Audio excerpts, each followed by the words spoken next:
E conceda a palavra ao segundo orador do grande expediente, o meu amigo, colega Ricardo Izar. Vossa Excelência dispõe de 25 minutos. Senhoras e senhores deputados, todos aqueles que nos acompanham pela rádio e TV Câmara, primeiramente eu gostaria de fazer um registro especial ao meu saudoso pai Ricardo Izar, eleito 6 vezes deputado federal, 4 vezes deputado estadual, presidente do Conselho de Ética e Decoro Parlamentar dessa Casa por 2 mandatos. Meu pai acabou falecendo de forma prematura, porque ainda tinha muitos projetos a idealizar e ideias a realizar. Suas palavras, sua honestidade, seu espírito público certamente ficarão marcados na minha mente e no coração daqueles que o admiravam. Eu nasci no meio da política e desde pequeno ouvia meu pai falar que a maior riqueza que uma pessoa podia ter era o seu nome limpo. Os seus ensinamentos marcaram a minha vida e até hoje pautam minhas decisões nesse princípio, conseguindo chegar com muito orgulho à presidência que por ele já foi ocupada do Conselho de Ética e Decoro Parlamentar dessa Casa. E eu gostaria de lembrar que, na época, eu lembro do meu pai muito desacreditado com a decadência, o descrédito de valores dessa Casa, quando o Conselho de Ética julgava os envolvidos no caso citado... Quando... 25 minutos, senhor presidente.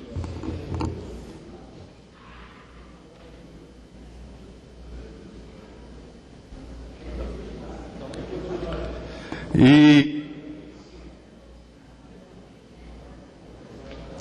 lembro que eu via meu pai muito desacreditado, porque os envolvidos no mensalão, no sanguessuga, eram julgados no Conselho de Ética, vinham para essa casa, para o plenário, e aqueles eram absolvidos por causa do voto aberto. O voto aberto é algo que tem que ser mudado nessa casa. A gente sabe que o eleitor tem que ter o direito de saber como o seu representante vota aqui dentro do plenário. Eu acompanhei com muita cautela o pronunciamento de ontem da presidenta Dilma e fiquei estarrecido. Ela propôs, entre outras coisas, a realização de um plebiscito para a convocação de uma Assembleia exclusivamente para a reforma política.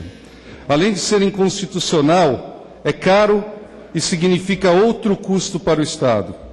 Sem dúvida alguma, temos outros mecanismos de alteração da Constituição brasileira, que são as chamadas PECs. O que está acontecendo hoje é a falta de vontade política do governo federal. O que a presidente queria mostrar em seu discurso é um populismo já em decadência, isto é, quer estar em sintonia com as vozes das ruas, mas essa não é a melhor opção. As recentes manifestações acaloradas que estamos vendo servem de termômetro para analisarmos o que realmente está acontecendo. A sociedade não está satisfeita com os resultados da política governamental. Não concordamos com vandalismos ou atos que maculem atitudes cidadãs. Porém, não podemos fechar os olhos para a realidade atual. Pessoas morrendo nos corredores dos hospitais à espera de leito para a realização de uma simples cirurgia, por exemplo. Nesse viés, faço uma pergunta aos nobres parlamentares. Não seria um contrassenso propor mais um gasto com a realização de um plebiscito, que já sabemos o seu resultado? A vontade popular já está explícita. O povo brasileiro não suporta mais o sistema político atual, que já está falido e propicia a corrupção e a continuidade dos maus políticos, daqueles que sem nenhum compromisso com o país. A carga tributária está elevada, os serviços públicos são precários, sobretudo os da saúde, transporte e educação. Senhor presidente, temos outras coisas para pensar antes de convocarmos um plebiscito para debatermos a reforma política.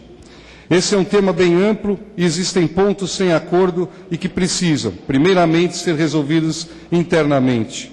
O caso da lista fechada, por exemplo, é um deles, pois é um quesito defendido abertamente pelo governo, que significa perpetuar no poder os mesmos caciques da política nacional.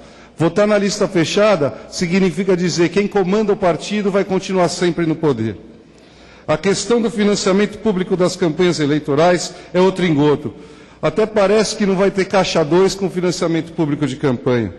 Parece ser ingenuidade acreditar que essa modalidade possa acabar com a corrupção ou com o chamado caixa 2 nas campanhas eleitorais. Mesmo com financiamento público exclusivo, há forte probabilidade de diversos candidatos utilizarem outras fontes de recurso nas campanhas eleitorais. Só para ilustrar o que estou dizendo, senhor presidente, apresentei um projeto de decreto legislativo no início do meu mandato, propondo um plebiscito na intenção de consultar a população sobre o uso da energia nuclear. Esse projeto tem encontrado óbices pelo governo federal. Queremos que a população saiba dos riscos e dos custos que é construir e manter uma usina nuclear. Temos alternativas mais baratas e viáveis no Brasil, com destaque para as eólicas, que são chamadas de energia limpa. Em resumo, o governo federal quer a ampliação das usinas nucleares. O povo certamente responderá que não. 11 bilhões gastos em energia nuclear. A gente não sabe o custo disso, enquanto a gente vê gastos sendo inutilizados em construção de estádios e a saúde sofrendo. É fácil perceber que todas as decisões se fecham no Palácio do Planalto. E isso faz aumentar o desprestígio e o desrespeito com as instituições públicas. Hoje, o Congresso Nacional tem sido mero chancelador da vontade do governo federal. Desde a promulgação da Constituição de 88, ficou estabelecido que era de competência do Congresso Nacional aprovar o Orçamento Geral da União, definindo determinadas ações por meio das emendas parlamentares. O que ocorre é muito diferente do que se definiu naquele instrumento constitucional, pois nem sempre o que os parlamentares definem como prioridade é executada. A priorização dos recursos não deveria ficar sob a tutela do Palácio do Planalto. Por isso está na hora de adotarmos o orçamento impositivo, que acabaria de uma vez por todas com a moeda de troca que atualmente acontece. Assim, o orçamento impositivo nivelará os candidatos na disputa eleitoral, tornando o pleito mais justo, equilibrado e democrático. São os parlamentares que conhecem a realidade de suas bases. Assim é essa Casa que tem a legitimidade para definir emendas parlamentares, isto é, ações que atendam os anseios da sociedade. É nessa instância que os menos favorecidos, sobretudo, têm voz. Há uma forte e visível falta de sintonia entre o Poder Executivo e o Legislativo.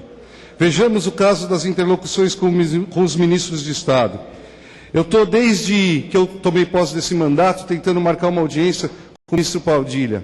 Tive lá uma vez no começo, ele prometeu criar uma rúbrica para as emendas parlamentares no que tange a combate de zoonose, controle populacional de animal, que a gente sabe que quando investe R$1 nessa área, são R$27 que a gente está economizando lá na frente em saúde pública. E até hoje, 2 anos se passaram e a promessa ficou vazia. Ou ele não entende do assunto, ou ele ignora o assunto. Então, eu queria fazer o nosso apelo aqui de novo ao ministro Alexandre Padilha, que olhe para as políticas públicas de combate à zoonose, controle populacional de animais.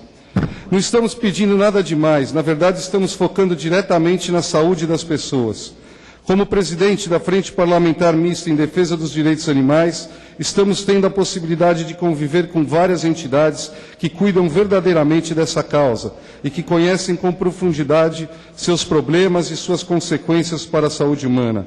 O que deixa claro a dificuldade que encontramos aqui nessa casa, um entendimento e um diálogo com o governo federal em temas fáceis de serem solucionados. No governo passado, enfatizou-se muito a participação dos movimentos sociais organizados. Já nesse, o que estamos vendo é exatamente o contrário. Se temos subsídios de instituições conhecedoras da matéria, por que não ouvi-las? É o que estamos tentando fazer junto ao Ministério da Saúde há meses, e mesmo sabendo da relevância do tema e da sua abrangência na sociedade, o ministro não nos atende. E não estou mencionando aqui outros casos de desrespeito com parlamentares. Outra questão que merece destaque e que deveria estar como prioridade na pauta do governo federal é o cumprimento do princípio constitucional de isonomia salarial para os delegados de polícia. Hoje, um delegado de polícia civil no estado de São Paulo ganha pouco mais que a vergonha de R$5.000 por mês, enquanto que no Distrito Federal um delegado recebe 3 vezes mais para desempenhar a mesma função, o que é justo. Outra questão é a PEC 300, que traria essa equidade salarial. Teve um bom início, contudo, após ter sido votada e aprovada em primeiro turno dessa Casa, caiu no esquecimento proposital da base governista, quando estava tudo acertado para a votação em segundo turno. Milhares de policiais vieram a Brasília na esperança de verem seus direitos respeitados. E, novamente, o Palácio do Planalto interferiu no processo e fez com que a ilusão tomasse conta daqueles profissionais de todo o país. Em Minas Gerais, por exemplo, o piso salarial de um policial militar é pouco mais de R$2.000, enquanto que no Distrito Federal esse valor é cerca de R$4.300. Deputado Otoniel. Nobre deputado Ricardo Izar, cumprimento Vossa Excelência por esse pensamento e assino, endosso tudo aquilo que Vossa Excelência falou. Porque é lamentável, senhor presidente, é lamentável a situação da segurança pública do nosso país. É lamentável quando Vossa Excelência trouxe aí que um delegado de polícia em São Paulo ganha R$5 mil, mais ou menos. Eu acredito que Vossa Excelência já está contando isso com um aumento, porque é bem menos